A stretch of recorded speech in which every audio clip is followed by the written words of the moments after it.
السلام علیکم ورحمۃ اللہ وبرکاتہ۔ الحمدللہ رب العالمین والعاقبۃ للمتقین والصلاۃ والسلام علی اشرف الانبیاء والمرسلین نبینا ورسولنا وحبیبنا وامامنا محمد وعلی آلہ واصحابہ اجمعین، اما بعد۔ قال النبی صلی اللہ علیہ وآلہ وسلم لمعاذ بن جبل رضی اللہ تعالی عنہ فاعلم ان اللہ افترض علیہم صدقۃ فی اموالہم تؤخذ من اغنیائہم وترد علی فقرائہم او کما قال علیہ الصلوۃ والسلام۔ نبی اکرم صلی اللہ علیہ وسلم نے سیدنا معاذ بن جبل رضی اللہ تعالیٰ عنہ کو فرمایا تھا، جب ان کو یمن کا امیر اور گورنر بنا کر بھیج رہے تھے، کہ ان کو توحید کی دعوت دینا، نماز کا بتانا، روزہ کا بتانا، اور پھر فرمایا کہ انہیں یہ بھی بتانا کہ اللہ تعالیٰ نے تمہارے اوپر مال، یعنی تمہارے جو اموال ہیں ان کے اوپر زکوٰۃ مقرر کی ہے، اور زکوٰۃ یہ ہے کہ تمہارے مالداروں سے لے کر تمہارے ہی فقیروں کو دی جائے گی۔ تو زکوٰۃ کہاں کہاں لگ سکتی ہے اس کا بیان پہلے گزر چکا ہے۔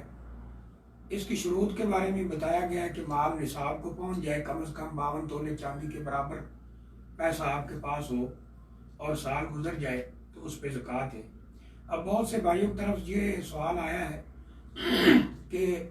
جن لوگوں کو ہم زکوٰۃ نہیں دے سکتے یا جہاں زکوٰۃ نہیں لگ سکتی ان کے بارے میں مختصر سا بتایا جائے۔ تو یاد رکھیں، جن لوگوں کو زکوٰۃ نہیں لگ سکتی، سب سے پہلے ان میں کافر اور مشرک قسم کے لوگ ہیں، جو دین اسلام پہ نہیں ہیں، اللہ کی توحید کو ماننے والے نہیں ہیں، تو ان کو زکوٰۃ نہیں دی جا سکتی، کیونکہ اللہ نے قرآن مجید میں فرمایا ان الدین عند اللہ الاسلام۔ اللہ تعالیٰ کے ہاں قابل قبول اگر کوئی دین ہے تو وہ اسلام ہے۔ تو کافر اور مشرک اس کو زکوٰۃ نہیں دی جا سکتی۔ دوسرے نمبر پر جس کو زکوٰۃ نہیں لگ سکتی وہ والدین ہیں، یعنی اگر اولاد کے پاس پیسہ ہے اور والدین فقیر مسکین ہو گئے ہیں تو ان کو زکوٰۃ نہیں دے سکتے، یعنی بچے جو ہیں، اولاد اپنے والدین کو زکوٰۃ نہیں دے سکتی۔ اس کی وجہ یہ ہے کہ اگر اولاد کے پاس پیسہ ہے، مال و دولت ہے، اور ماں باپ کے پاس نہیں ہے، تو ان کی ضروریات کو پورا کرنا اور ان کی ضروریات کا خیال رکھنا اور ان کو جو بھی طلب ہو جائز اس کو پورا کرنا، یہ اولاد کے اوپر فرض ہوتا ہے۔ اور نبی کریم صلی اللہ علیہ وسلم کی بعض حدیث میں یہ اشارہ بھی ملتا ہے کہ انسان کا جو مال ہے اس میں والدین کا اتنا حق ہے کہ جو وہ چیز چاہیں، جو ان کی ضرورت ہو، جو ان کی طلب ہو، اس کو پورا کیا جائے۔ اور اللہ نے قرآن مجید میں بھی فرمایا ہے وَبِالْوَالِدَيْنِ إِحْسَانًا، والدین کے ساتھ احسان سلوک کرو۔ اور بعض جگہ پر آپ نے، اللہ تعالیٰ نے اسے اپنی عبادت کے ساتھ ملا کر بیان کیا ہے، جیسا کہ فرمایا وَقَضَىٰ رَبُّكَ أَلَّا تَعْبُدُوا إِلَّا إِيَّاهُ وَبِالْوَالِدَيْنِ إِحْسَانًا، تمہارے رب کا حکم ہے اس کے ساتھ کسی کو شریک نہ کرو، صرف اسی کی عبادت کرو اور اپنے والدین کے ساتھ احسان سلوک کرو۔ یہاں جو لفظ احسان بولا گیا ہے یہ واجب سے بڑھ کے ہوتا ہے، جتنا انسان پہ واجب چیز ہوتی ہے اس سے بڑھ کر ہے، یعنی والدین کا خیال جو انسان کے اوپر واجب ہے اس سے بڑھ کے رکھنا ہے۔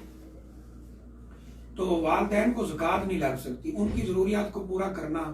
یہ اولاد کے ذمے ہے، اولاد کے اوپر فرض ہے، یہ والدین کا حق ہے۔ نمبر 3، جن کو زکوٰۃ نہیں لگ سکتی وہ اولاد ہے۔ اگر ماں باپ کے پاس پیسہ ہے، اولاد کمزور ہے مالی طور پر، تو اولاد کے اوپر پیسہ خرچ کرنا یہ والدین کا حق ہے، والدین کا فرض ہے، یعنی اولاد کا حق ہے۔ جیسا کہ رسول اللہ صلی اللہ علیہ وسلم نے فرمایا کہ جب تو اللہ کے راستے میں خرچ کرنا چاہے وَابْدَأْ بِمَنْ تَعُولُ، جو جن کے اوپر تیری ذمہ داری ہے یا جن کی تیرے اوپر ذمہ داری ہے تو ان سے خرچ کو شروع کرو۔ اور فرمایا جو تم صدقہ کرتے ہو، فقیر مسکین کو دیتے ہو، ضرورت مند محتاج کو دیتے ہو، ان میں سب سے بہترین جو تم اپنے بیوی بچوں کو دیتے ہو، بیوی کو دیتے ہو۔ تو اس لیے اگر اولاد کے پاس پیسہ نہیں ہے اور ماں باپ کے پاس پیسہ ہے تو پھر ماں باپ کا فرض بنتا ہے، اولاد کا حق بنتا ہے کہ ان کی جائز ضروریات کو پورا کیا جائے۔ اس لیے اولاد کو بھی زکوٰۃ نہیں دے سکتے۔ یعنی اولاد ماں باپ کو نہیں دے سکتی اور ماں باپ اولاد کو نہیں دے سکتے، اور اس میں اوپر اور نیچے تک سارے رشتے شامل ہیں۔ یعنی باپ کو زکوٰۃ نہیں لگے گی، دادا کو نہیں لگے گی، پردادا کو نہیں لگے گی، اس طرح ماں کو نہیں لگے گی، نانی کو نہیں لگے گی، دادی کو نہیں لگے گی، نانا کو نہیں لگے گی، تو یہ سارے لوگ اس میں شامل ہیں۔ چوتھے نمبر پر جن کو زکوٰۃ نہیں لگ سکتی وہ لوگ ہیں جو آپ کی زیر کفالت ہیں، آپ نے ان کو اپنی کفالت میں لے لیا ہے۔ جیسے کوئی آدمی فوت ہو جاتا ہے تو اس کا بھائی، اس کی بہن، اس کے بچوں کو اپنی کفالت میں لے لیتے ہیں کہ ان کا خرچ، ان کی جائز ضروریات ہم نے پورا کرنا ہے، تو ان کو بھی زکوٰۃ کا پیسہ نہیں دیا جا سکتا، دیگر مال سے ان کی ضروریات کو پورا کرنا ہوگا۔ تو یہ پہلے چار یعنی ہے، کافر اور مشرک کو زکوٰۃ نہیں لگے گی، والدین کو زکوٰۃ نہیں لگے گی، اولاد کو زکوٰۃ نہیں لگے گی، اور جو آپ کے زیر کفالت ہے ان کو زکوٰۃ نہیں لگے گی۔ اگلی جگہ جہاں زکوٰۃ نہیں لگے گی وہ بیوی ہے، کیونکہ بیوی کی ضروریات کو پورا کرنا وہ خاوند کے ذمے ہے۔ جیسے ابھی میں نے حدیث پڑھی ہے کہ نبی صلی اللہ علیہ وسلم فرماتے ہیں تم جو صدقہ خیرات مختلف لوگوں کو دیتے ہو تو جو تم اپنی بیوی پہ خرچ کرتے ہو یہ سب سے بہترین صدقہ ہے۔ وابدأ بمن تعول، جن کا تو نگران ہے ان سے خرچ کو شروع کرو۔ تو بیوی کی جائز ضروریات پوری کرنا یہ خاوند کے ذمے ہے۔ جب نکاح ہوتا ہے اور نکاح میں خاوند یا لڑکا یا مرد قبول ہے کہتا ہے تو اس کا مطلب یہ ہے کہ اس کی نان و نفقہ، اس کا رہنا سہنا، اس کا کپڑا، اس کی ضروریات، بیمار ہو جائے تو دوائی وغیرہ، یہ سب میرے ذمہ ہوگا۔ تو اس لیے اگر خاوند کے پاس پیسہ ہے، بیوی کمزور ہے، تو بیوی کو زکوٰۃ نہیں دی جا سکتی،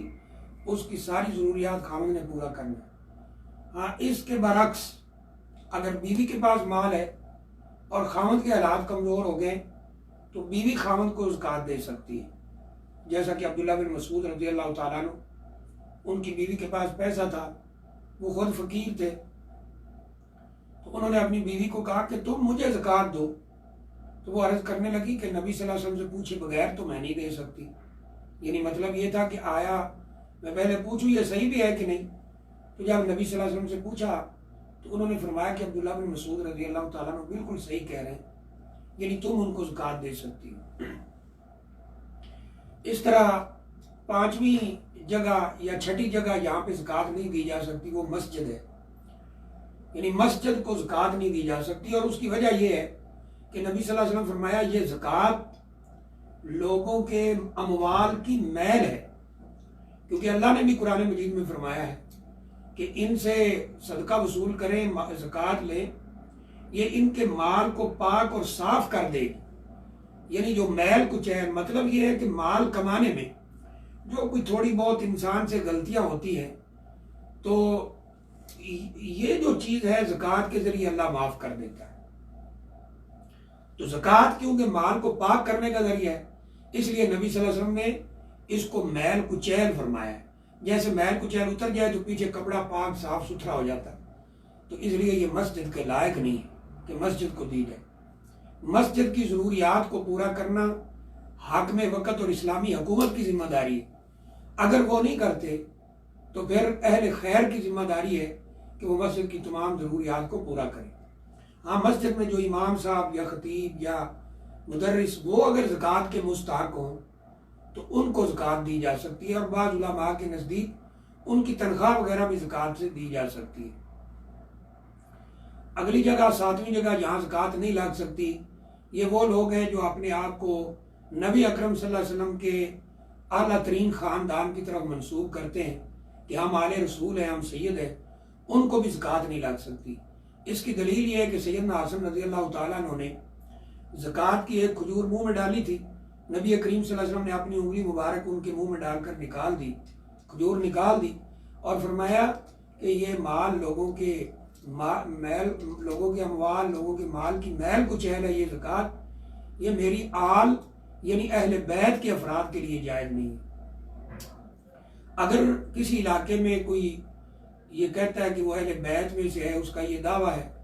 اگرچہ اس کو پورا ثابت کرنا بہت مشکل ہے، تو پھر اس کی ضروریات دوسرے مال سے پوری کی جائے۔ اور اگر اسلامی جہاد کا نظام ہو تو پھر خمس وغیرہ سے پوری کی جائے.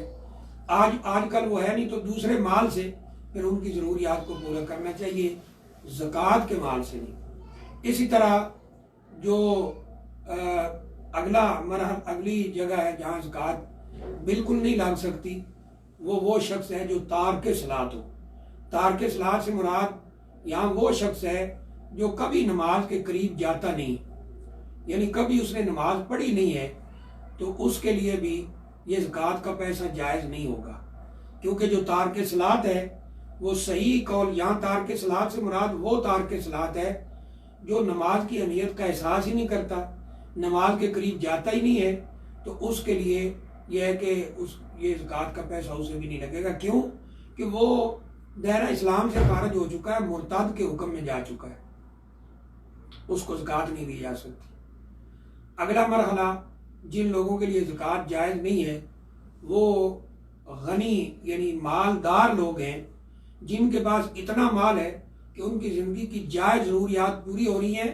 تو ان کو بھی زکوٰۃ نہیں لگے گی. کیوں کہ یہ زکوٰۃ کے مستحق نہیں ہیں. ان کو ترغیب دی جائے کہ وہ کام کریں، عمل کریں اور محنت کریں اور محنت سے کما کر کھائیں،